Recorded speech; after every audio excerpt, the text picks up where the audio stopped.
Hello, everyone, and welcome to the Phoenix Rising Academy League Analyst Desk. We are here after week 3 of the Cinders division, and I am joined tonight by Seawolf yet again, returning from last night's desk. We've also got Laxon, who you guys just watched destroy the Imperial Knights on his Galio support, and we also have Paulsable, who you just heard cast over that destruction of Imperial Knights. How are you guys doing tonight? Pretty good. I'll jump in. I feel weird because Destroy really only encompasses the last 3 minutes of our game, but I appreciate the compliment. But it was a dominant hyping you up, 3 man. minutes, to be sure. I was hyping you up. You just take the compliment. It's like when somebody's little brother gets bullied all up until like high school, and then in college they hit peak, and you're like, "That's my boy." Yeah.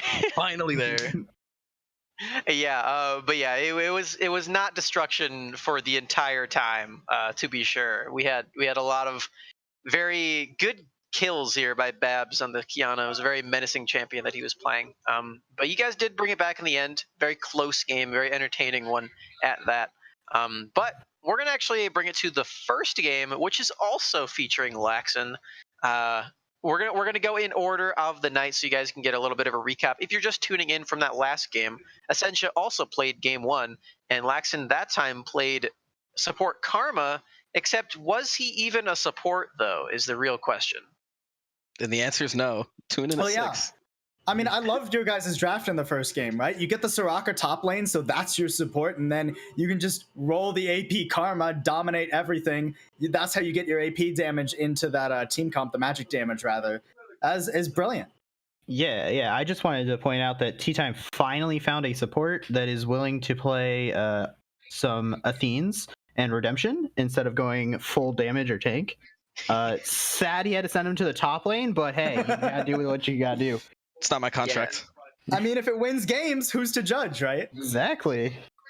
Yeah, I feel like Jweb is getting a lot of money here because he comes in for the chat, he hypes everyone up, he sometimes subs in for the jungler if Striker's not there, and then now he plays top lane too when it's Soraka.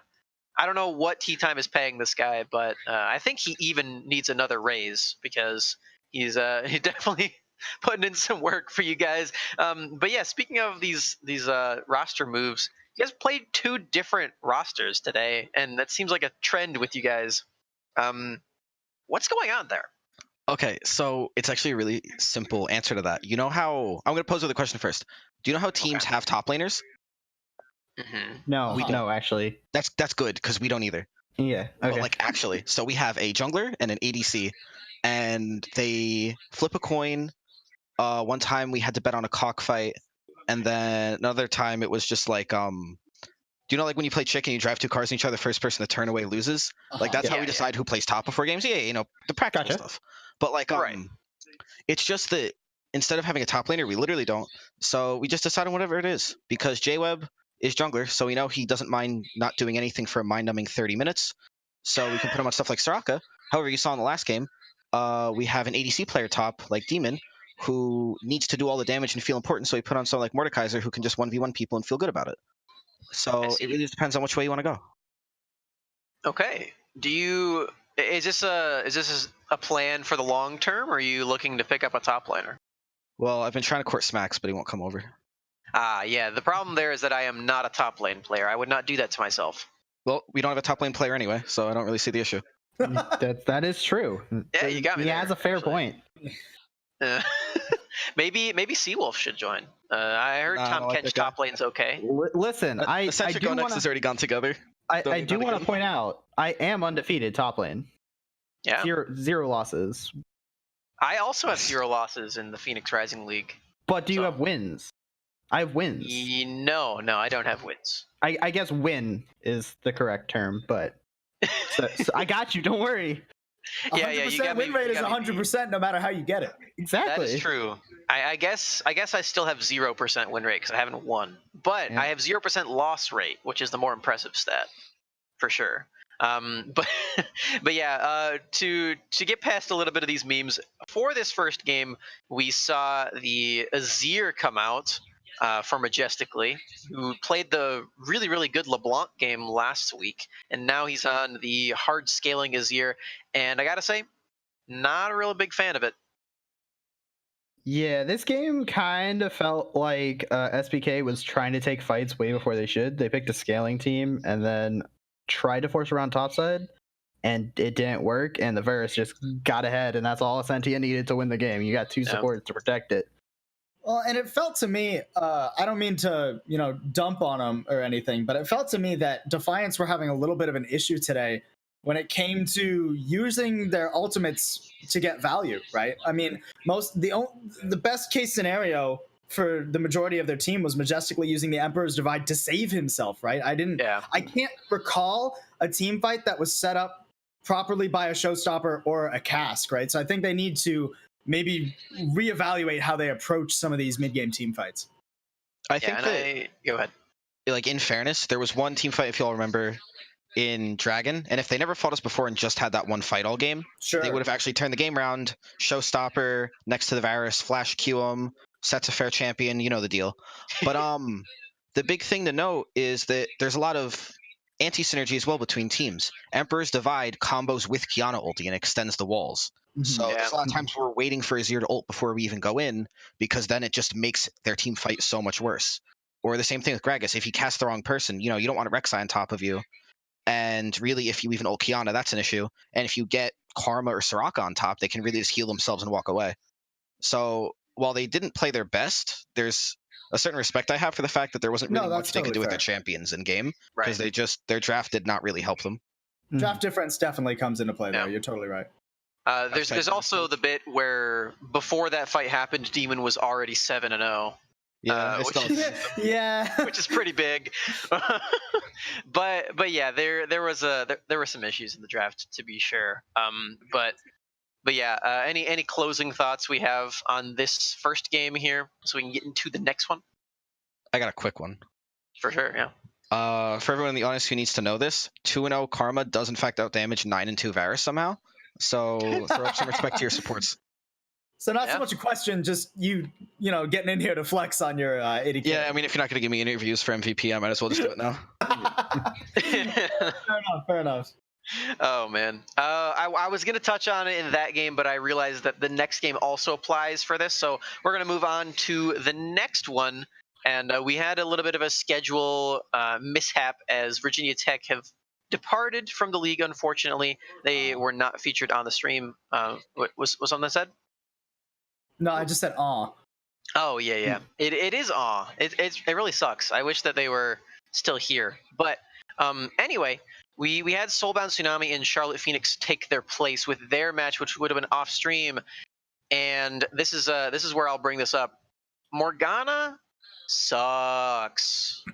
Morgana is so bad, guys. Yeah. I'm a Morg main, and just because I have a 39% win rate this season on Morg doesn't mean she's bad. So I was gonna ask. That's not the reason that she's bad. Oh, by the way, we do have Lemons here with us. That's the voice you guys are hearing now. Just random, just jump in. So what makes you think so badly about Morgana? Yes, her win rate, obviously, but in lane, especially paired with a Caitlyn, I feel like that can still be a strong. So there are so many champions that do that better than her. And are bulkier, and don't require the purchase of a 2,900 gold item on support. Yeah, as a Morg main, I can definitely say the sad truth of Morgana right now is it's really just like in Champ Select buying a Banshee's Veil for your team. And that's kind of the sad truth of all she really does, because even like I go Glacial Morg, so I'll get like Twin Shadow second, become a CC bot. But like I don't have the engage of a Nautilus or a Leona, or the tankiness for that matter, because all tanks get to build Stoneplate now for some reason. Yeah. I don't have the damage of Bard for some reason because he deals damage, or Swain. Yeah, Bard is Brand, which is coming back bot lane. Zyra, all these mages. She really just is only a CC bot, but at that point, I'd just rather have Alistair be a tank or something like that. Yeah, true. And if you're looking for the peel onto your AD carry, right? I mean, the Black Shield only protects you from abilities, right? You can still take a lot of damage from these AD sources, so I'm still going to prefer something like a Braum or a Tom Kench to try and peel for an immobile AD carry pretty much any day of the week. Yeah, it's really just all about picking Morgana as like a crutch to get rid of the crowd control in lane, but on the offense, it's not really all that good. It's mostly just a pick champion, but all of the other supports that are pick champions in the meta right now are better than her. So you think of like Leona, Nautilus, you got Thresh, even Blitzcrank's really good. Ari. So, you know, solo queue. Basically, I've seen more Ari supports than Morg supports at this point. yeah, it's just a really, really weak champion. It's a nuisance to play against for sure, but it's not a good champion by any means.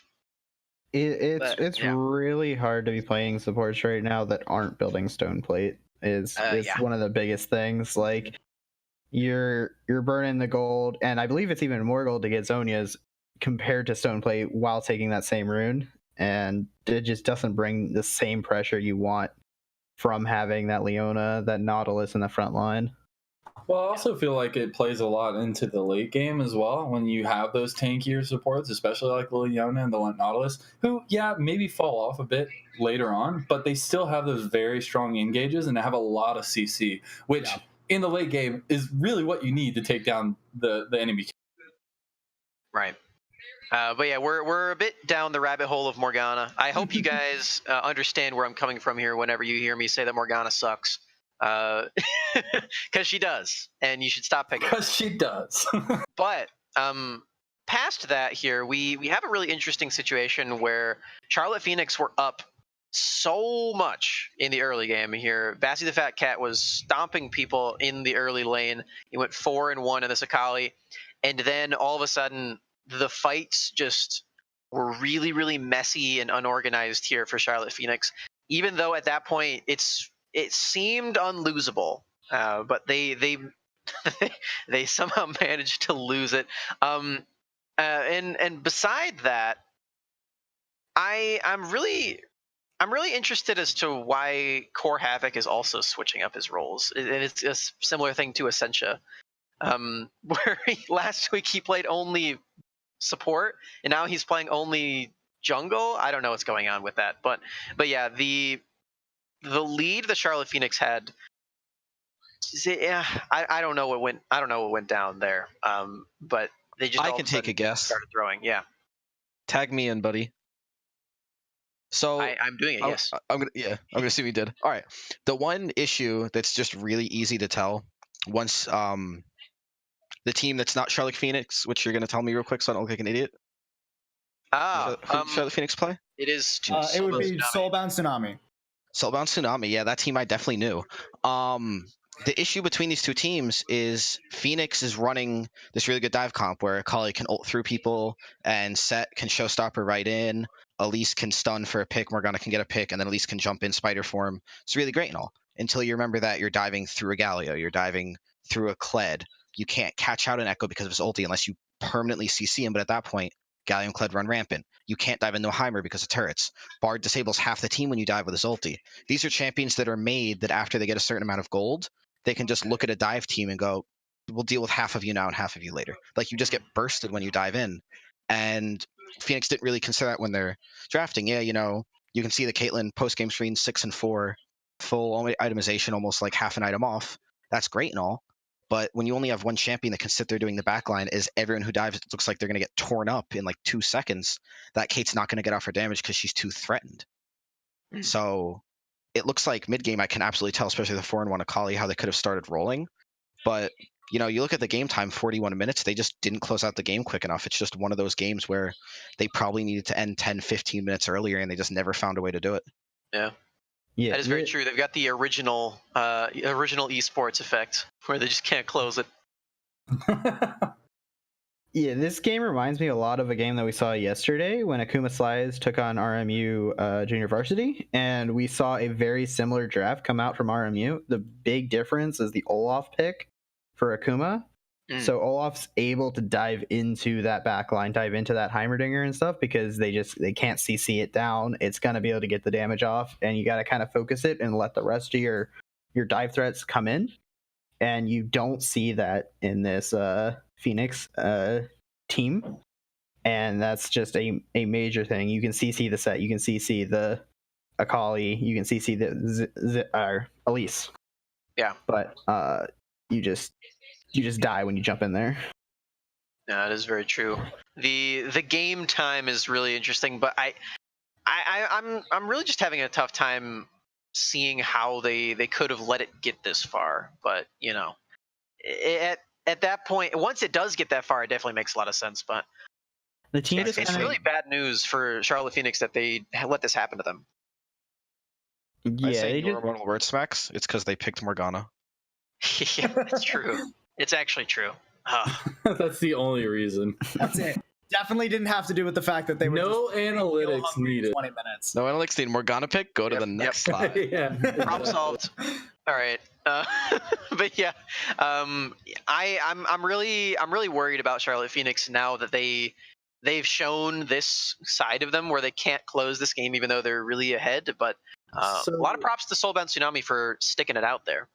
So my biggest thing when you look at a game like this is it comes down to how you practice and how much practice you've gotten at closing out games, because that can be one of the hardest things in League of Legends, especially in a team-oriented environment where the communication can be there, but the communication at certain points change. And if you don't have the experience in those changes, you're not going to understand how to play the game at a separate level. And especially when you look at the team fights and just the communication off of those, it's really telling on how they kind of practice and how they put in the work in their specific way.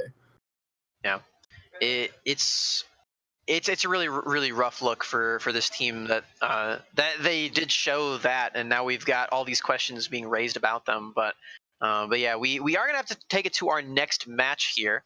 So this is also Soulbound Tsunami, where Core Havoc is playing jungle miraculously again. Again, I'm not entirely certain what's going on there, but Soulbound Tsunami do take on LC Avengers. And I believe at this point, LC Avengers were 3-2, so they were tied at 3-2. But Correct. Soulbound Tsunami do end up taking the loss here, even though they did win earlier in the day. So yeah, nice job by LC Avengers here. They picked the Aphelios. Nice job. Well, and the funny thing to me about this game was it was kind of watching, not to the same degree, but it was kind of watching Soulbound Tsunami getting flipped on their heads a bit, because the last game they got crunched in the early game and then came back in the late game. And in this one, they got a beautiful first blood. I'm pretty sure, if I remember correctly, they followed it up really quickly. They had like a really early lead, and it was on to Core Havoc, and then they just didn't do anything with it, right? They let Dan the Man run around the map. Jake was constantly bullying Eternity. Eternity couldn't do anything in the top lane, really, and then it just got away from them. Yeah, it absolutely did.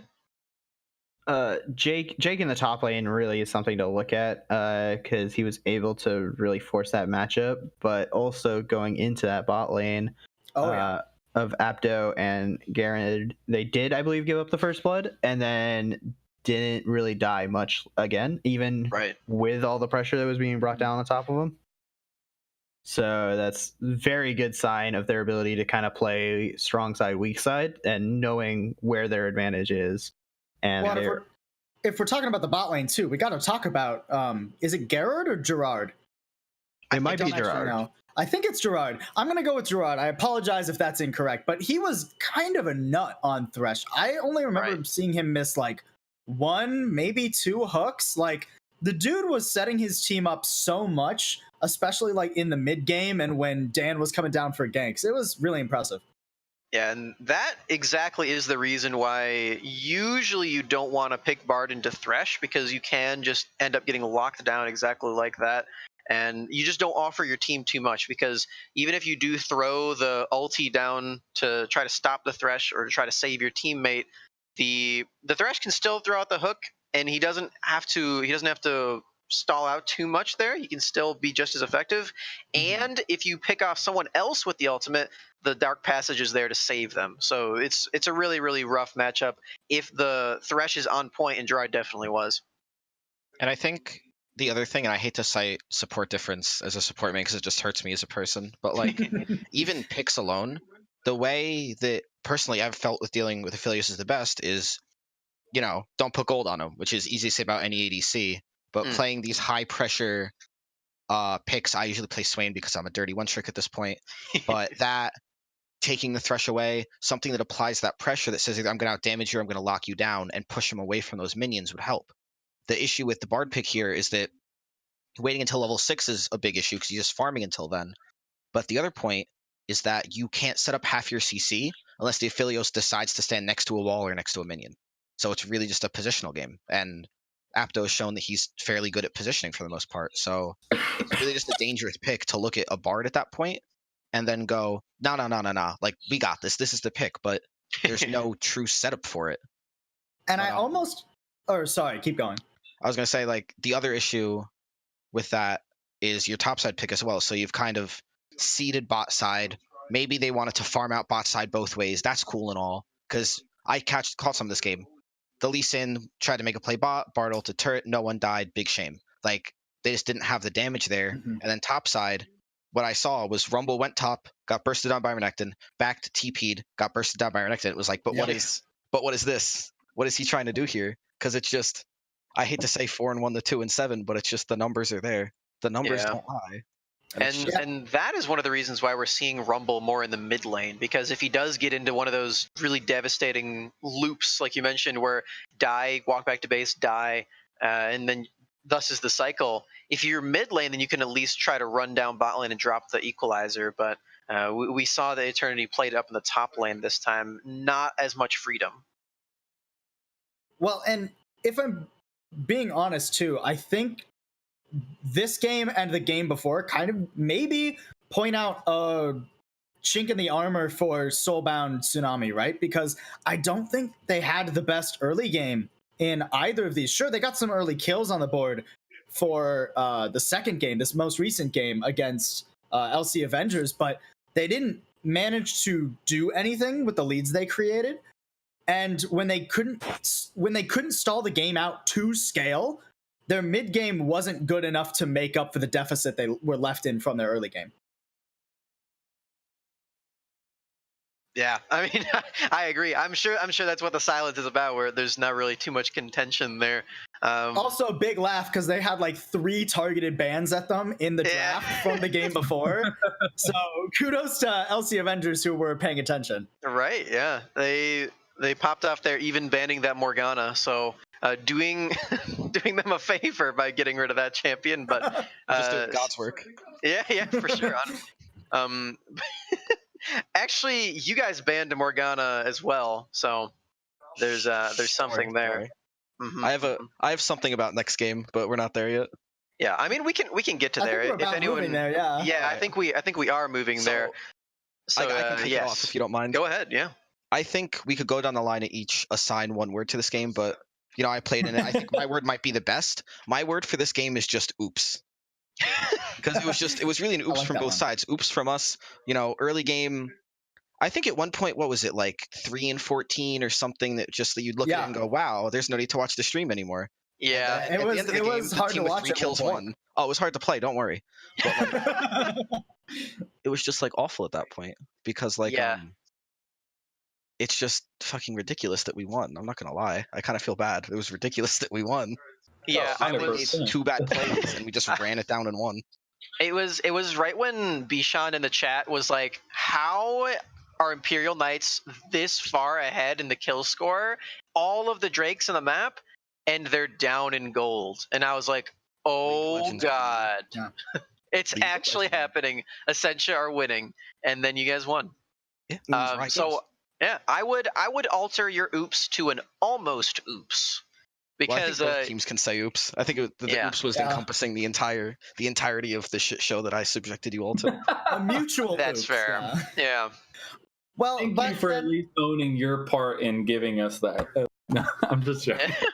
Well, and let me pick your brain here a little bit, Laxon, because while we can just sum it up in one word of oops, probably for both teams, what was actually like the thought process going on in like the draft in the early game? Because we didn't jump into the game until about 5 minutes in, so we didn't quite get to see that build on stream. So going into the draft, what was your guys' like thought process? So draft was pretty good. Their jungler plays Nunu, and then he has a negative win rate on everything else. So we took away his Rek'Sai, and that was really fun. After that, people picked some prio champs. You know, the one trick Xayah picked Xayah. They picked Jarvan, who's a pretty good champion. After they pick Ornn, they pick Braum after to counter it. We picked Cassio, intending to flex it. Haha, nice meme. And then we just put Mordekaiser top. We banned because they banned Karma. It was really just a back and forth dance of people not knowing what to do, so no one did anything right. But, then we got into the game. The Galio support, was that just to keep it away from the Jarvan Galio combo, or were you guys planning on? Oh, no. They picked Braum before we picked support. Oh, they interesting. Braum like fourth. It was just that they didn't want us to take Braum into the Ornn because they already picked Ornn at that point. So they stole it away from us. The big thing was T asked if I want to say Galio, and then I said no, and then he picked it for me, and I said, okay, Dad. But the timing of the game was all hail tea time. Oh, of course. The first 3 or 4 minutes of the game was pretty lively comms. Then Kiana got 4 kills. We didn't talk for the next 23. It's a 28-minute game. So for the next about 15 minutes. 20, I'd say 20 minutes. We didn't say a single word. And then, we decided to go Baron. We took it, and then everyone talked again because we just started winning the game, and we were like, the fuck? Okay, I guess we can just end the game now. And just won. Yeah. But it was just... That's crazy. Yeah, I it was just kind of about the mental same into track. amazing mental. I was kind of on the same track for you guys because, like you mentioned, at a certain point, there's not too much to say. Babs was just crushing it on the Kiana, and then oops happened. And then Mordekaiser got like an item, and it was like, oh, I guess he can kill Kiana now. And we were like, okay. Yeah. I guess because it's very interesting. Their macro sense to say Kiana can kill our entire team, so let's send her solo into Mordekaiser. Yeah, Demon had the same opinion when we had him in for the innings. It's so wild, and I hate to call out everyone we play against, but like some of the macro sense of some of these teams is just fucking wild. That it's like, let's send our strongest player to 1v1 a champion that steals my stats, and then I'll let the rest of my team suffer. It's just stupid as shit. Yeah. So it's just like, I don't know. I don't want to say we outthunk them because we just lost early so hard that we certainly just got bent over, but like, they just got out League of Legends because Riot let us. Hashtag objective gold turrets are just too fucking strong, I guess. While watching that game, as it did come down to the final minutes, I was just sitting back here and I was like, oh man, if I'm Cruiser here, I am looking for a new team. Yeah. Oh no. Well, I'm not gonna lie. Okay. So Cruiser did pretty good. He has a 4-1-1 scoreline. His team had 17 kills. From the in-game perspective of what I saw, he was really good at finding someone with 10 health and right-clicking them. But, like, he wasn't really clicking heads that much. Like, No. We didn't really dive them. We played passively. Kind of a shame. We were just scared of giving them more gold. Whatever. They didn't engage on us. They're Braum Xayah, even though they have stun to root. Whatever. They don't want to play the lane either. Great for us. And then he just last hit a couple people. We had one time where we heard Jarvan was bot. We were like, he's not bot. We're good. And then he came bot and we were like, oh, we die. And Cruiser got 2 kills easy off a gank. And the other 2 kills were just last hitting. He didn't really have an impact, which is really a shame for his team. Yeah, I can elaborate a bit more on that because the early game was not about him. But it rarely is about an AD carry unless you are getting that jungle pressure, which he did a little bit, but usually if the game becomes more about the AD carry as the game goes on, especially when you do have this assassin in the mid lane that Kiana was. So watching your team absolutely pop off in the early game and then throwing it without you as well is just a complete whirlwind and a disaster to experience as an AD carry player. Just like, all right, cool, this is going to be an easy win.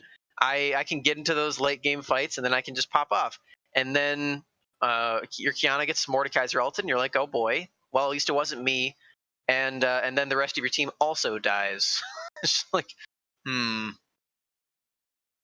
Yeah, Well, I do think, while we're, I will give a little bit of credit to Imperial Knights because, while it is easy to look at like the last 5-10 minutes of the game where they were just making weird decisions with their side lanes, not really taking the fights that they should have. I think up until the point that the game flipped on its head with that Baron for Dragon Soul trade, they were actually looking for those fights, right? They would send tons of people down to one lane, crunch it out, dominate, get 3 kills for nothing. But the real problem was that side lane pressure that Laxon was mentioning, right? Because they didn't send someone to go hold it was the real issue, right? It's not like they sent Ornn to go just sit under tower and say, okay, Fancy Italian, you can't take this right now. I'll clear the minions.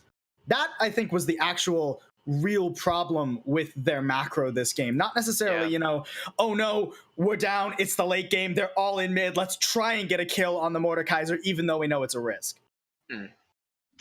So this game really felt like, to me, Imperial Knights is still in the very basic stage of learning macro.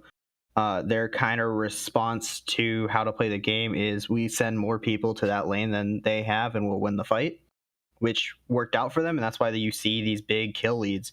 Sure. But at the end of the day, down the line, you're looking at 20 plus CS leads in every single lane. And that's where you're seeing this balance come back into play that Bishan was talking about. And that's kind of what we were looking at. We're like, yeah, sure, you're getting these kills and stuff, but you took 3 towers. Like, you're not pushing that lead enough. Right. And that's something I really would like to see them work on, because if you're getting these leads and then you're also taking those objectives, you're going to see a very scary team. Yeah. I hate to cut in, but I would prefer if they didn't work on that, just so the finals easy. All right. Well, we get a little bit of biased analysis here for Laxon, but to be expected.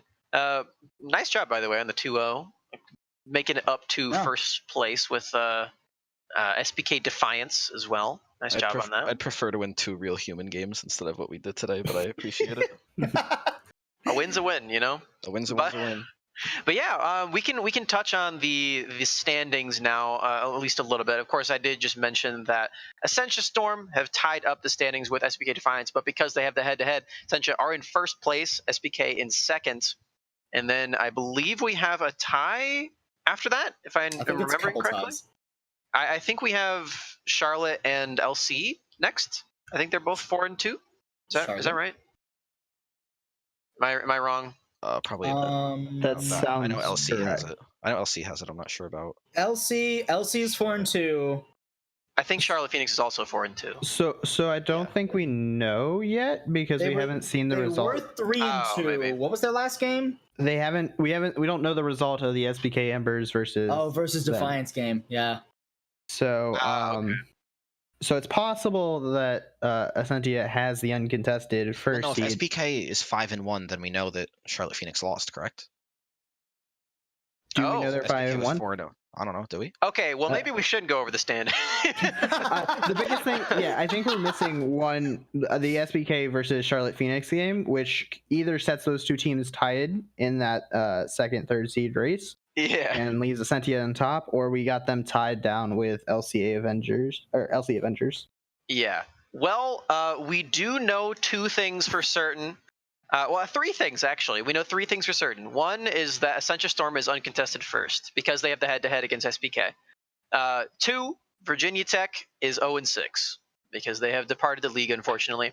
And third is that Tempest Gaming picked up their first win. It was an FF against Virginia Tech, but it was a win. A dub is a dub. Yeah, exactly. So those are the three things we know for certain.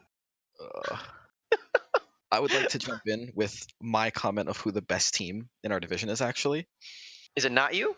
I would say, now this is kind of, I believe I talked to Smacks earlier, or Wolf, I forget who, about my definition of best. So I really think that Virginia Tech would be the best team in our division, because when you think about who you want to go up against, a team where when you're on the schedule for them, you get a win, any team in my division would say that that's the best team to go up against. So they have to be the best team. Why wouldn't you want a free win? They have to be the best team. That is Wow. That is a wild loophole that you've just. That is certainly a take. That is certainly a take. Yeah. So. Okay. Well, thank you for that. Thank you for that bit of wisdom. We're all better humans for it, I'm sure. No, that's absolutely the opposite. Oh boy. All right. Well. Anyway, I think that's going to be it from us on the desk. We've been on a few too many tangents. I think we had the whole Morgana Sounds right. bit. We had Laxon in here, which now that I'm experiencing, I think it might have been a mistake. But Oh man! On air and I'm everything. joking. I'm joking. This has been the I'm most super glad you're toxic here. analyst desk I've ever been a part of. Honestly, Yeah, catch me on the you You guys podcast. do I'm it going after different in Smacks. League. Oh man. You missed yesterday when we had Nutty on here. Oh, that was a great time. Yeah. but anyway, yeah, thank you guys so much for joining me on the desk, and thank you all for listening in as well. I'm sure that was a riot and a half, as we had It's Lemons, Seawolf, Laxon, Paulsable, and myself as well. It was a phenomenal time. I'm glad that we all experienced this together. Smacks, can I And, jump in with a closing question real quick? Yes, go ahead. So Mighty Right changed it before I could point out to anyone who didn't see before, but right after my name, he put some dots after. Like people would be upset I've been about me being waiting. on They're here, not like an there. ellipses after my name. It's Yeah, a he changed comma. it when he absolutely knew I was gonna fucking. Yeah, I don't know what you're talking about. I've only. Looks like I gotta go back in the VOD and screenshot it. All right, throw us out, Smash. Just get us out. Listen, I Let's, just want to. Okay, I'm sorry, but let Laxon finish. I don't think he finished. Mighty Right, I'm stealing your dog later. No, not my dog. God. Okay. You know, Smacks, get us out of here. Oh my god. My dog Okay. has been so annoying. Thank you. Okay. Well, Yeah. thank you guys all so much for watching. If you want to drop us some support, we do have a Patreon. You can subscribe to us at Phoenix Rising League. We also have a YouTube by the same title, Phoenix Rising League, where we just posted the most recent episode of the podcast featuring myself, Sloth King, and Goose, which is pretty awesome. I'm super glad that he got to show up. Our next podcast is going to feature a familiar voice to you guys because you're listening right now, but I won't spoil it too much right now. It's going to be a good one. You can also follow us on Twitter at Phoenix Rising NA, and of course you can drop us a follow or a Twitch Prime sub here on our Twitch channel, Phoenix Rising League TV, where you are right now, because it is free. And we do really, really appreciate the support. But anyway, thanks again so much for watching. Be sure to tune in tomorrow at 6:30 Eastern Time for the Liftoff show for the Ashes Division Week 3. And then we kick off the action for the games at 7 p.m. Eastern Time as well. So be sure to stay tuned for that. It's going to be a great week as we are going to be finishing off the round robin here for all the weeks. Well, I guess that's the next week. Never mind. But anyway, Thank you so much for watching again. Be sure to tune in tomorrow and have a great night.